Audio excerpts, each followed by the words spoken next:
Hello, I'm Brent Gardner, and this is the NRA-ILA Grassroots News Minute for Friday, April 2nd.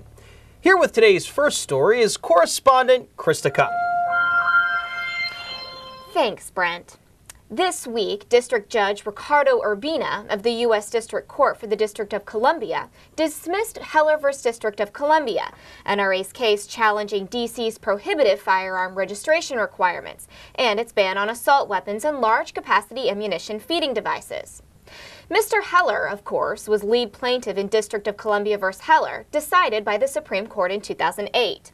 Judge Urbina rejected Heller's assertion that D.C.'s registration and gun and magazine bans should be subject to strict scrutiny standard of review, under which they could survive only if they are justified by compelling government interest, are narrowly tailored to achieve that interest, and are the least restrictive means of achieving that interest. Instead, Urbina purported to subject D.C.'s registration, gun ban, and magazine ban to an intermediate scrutiny level of review, in which he first considered whether those laws implicate the core Second Amendment right, and if they do, whether they are substantially related to an important governmental interest.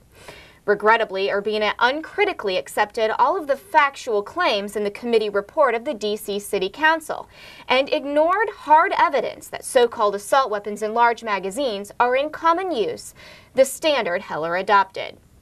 As we have detailed in other alerts, such firearms and their standard magazines holding over 10 rounds are owned by millions of Americans, and their numbers are rising rapidly with every week that passes. Stay tuned as word about whether Judge Urbina's decision will be appealed or whether a legislative remedy will be sought in Congress, or both, will certainly be forthcoming. And now, back to you, Brent. Thanks, Krista. As many of you know, there will be a Second Amendment march in Washington, D.C. on April 19, 2010. The event will occur from 10 a.m. until 4 p.m.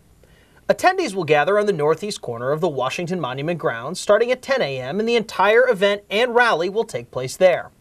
The event is sponsored and coordinated by the organization Second Amendment March, whose stated mission is to galvanize the courage and resolve of Americans, to petition our elected officials against establishing anti-gun legislation, and to remind America that the Second Amendment is necessary to maintain our right to self-defense.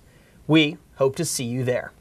For more information on these stories and up-to-date legislative alerts, please visit our website at www.nraila.org.